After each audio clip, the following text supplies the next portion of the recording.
My dear sisters and brothers in Christ Jesus,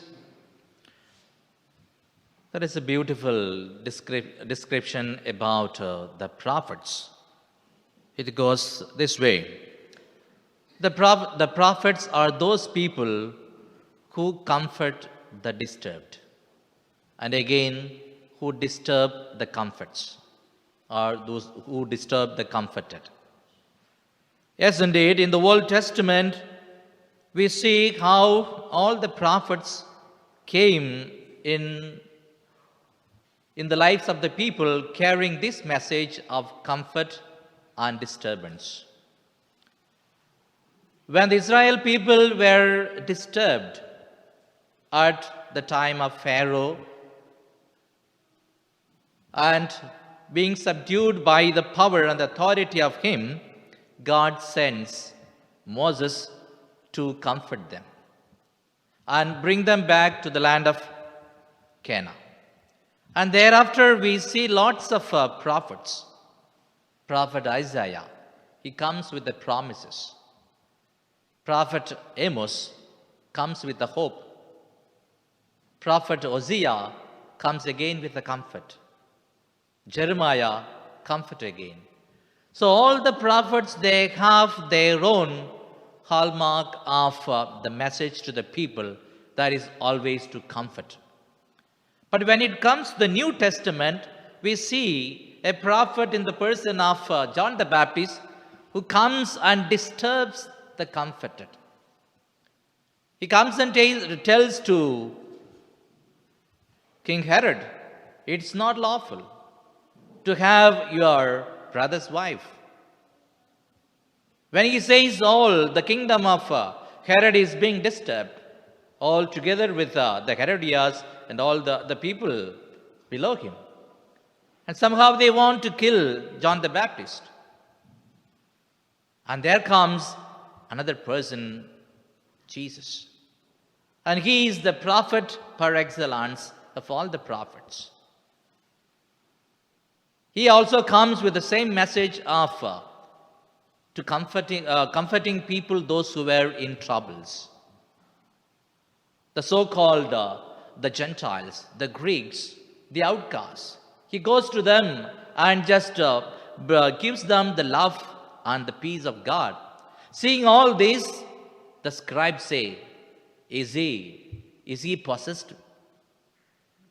Or when he goes with the other people celebrating the sinful people, and they say, is he a drunkard? But still, he has got his own message of rebuking him, telling, you brood of vipers, you whitewashed tombs, repent and believe in the gospel. And that is the authority.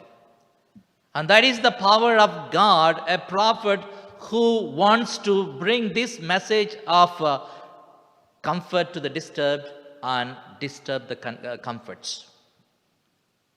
Yes, my dear sisters and brothers, in the gospel we hear very clearly that Jesus teaching in the synagogue, and people were astonished. What a teaching is he doing with the authority? We have never seen such teachings, because all the prophets were being killed.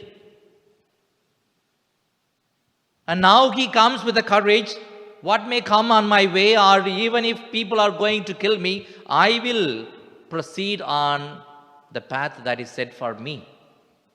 And that is what today we hear. When this message of the authority is being taught in the synagogue, there is an unclean spirit which was disturbed. Who are you? I know that you are the Son of God. What have you to do with us? Are you going to disturb us? Have you come to destroy us? Perhaps that is what the message of authority always gives, to disturb those unclean spirits. In our life also sometimes, when the message of God comes to us powerfully with the authority, and that might definitely disturb us. That definitely can destroy us too, as the unclean spirit was speaking. The unclean spirit need not be that we are possessed. But then the ideology or sometimes the thoughts and the opinions that we have that might be deviant with the Catholic Church or the teachings of our own lives. When something is spoken about that, we feel disturbed. But still, do we realize and recognize the authority and power of God, that He speaks with the authority? When we analyze and acknowledge this power of God, then definitely that unclean spirit will never remain with that person. That convulses and just goes out of that person. Today, I remember when I was the administrator for the brothers, and I was a professor also, when there used to be satsang, maybe once in a month we used to have gatherings of the brothers and the staff. I always used to really be a part of the group, but still when things come that it does not accept my own conscience, I cannot just give up my conscience, I would say no. We were almost 8 staff members, all the priests, and brothers were around 50 of them.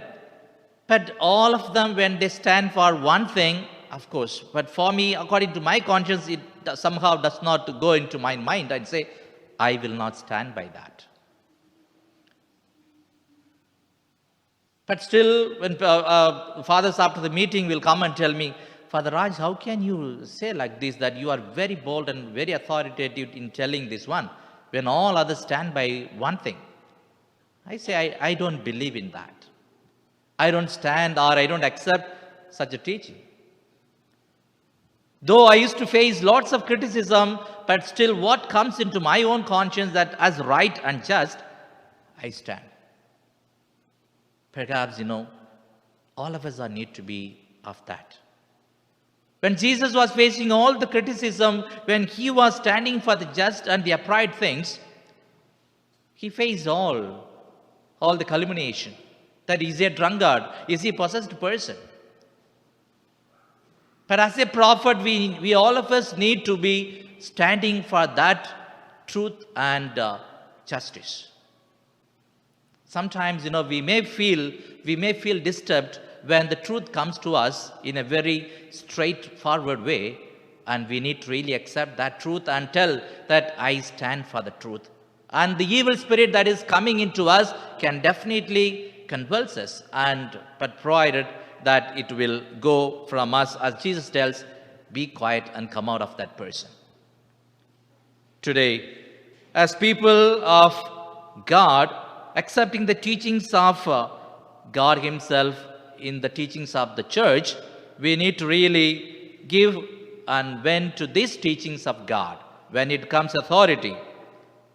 And in this regard, I would like to definitely bring a message. That is, of course, I introduced singing in the Mass. I felt that is something, Eucharist must be lively, and then we should feel the presence of God. Not that we come here and just very dry Mass, okay. It is not a ritual. Eucharist celebration is not a ritual. We need to feel, celebrate, become the part of it, participate in it, because always a priest says at the end of the Mass, whether this is my this is my first Mass and the last Mass. I don't know whether I will come for the next Mass, because he says every Eucharist is the first and last Mass. For us, Christians, Catholics, Eucharist should be of that kind. Sunday should not be a liturgical obligation that, okay, the church gives, I need to go. But as part of the children of God, as faithful, we need to feel that I need to celebrate that Calvary experience. I need to participate in the passion, death, and resurrection of Jesus whenever we participate in this Eucharist. And then the Eucharist becomes a lift or a meaningful one in our life. Otherwise, it becomes a ritual. It becomes a cultic celebration where in the Old Testament all the high priest celebrated just for the sake of celebrations. But this is a reliving of that Paschal mystery on the Calvary of Jesus we are celebrating here. And we need to participate, and we need to really think how we participate. Do we fully, wholeheartedly give? When we trust in the Lord, definitely believe that good things will happen. Of course, we all of us are frightened. We all of us are scared of the pandemic, the COVID-19. But still, a person who still trusts in the Lord, still many more miracles, good things can happen in our lives. Believing in the God's providence, let us ask the good Lord that God may give us that authority to accept His power and His ordinances in our own lives. Amen.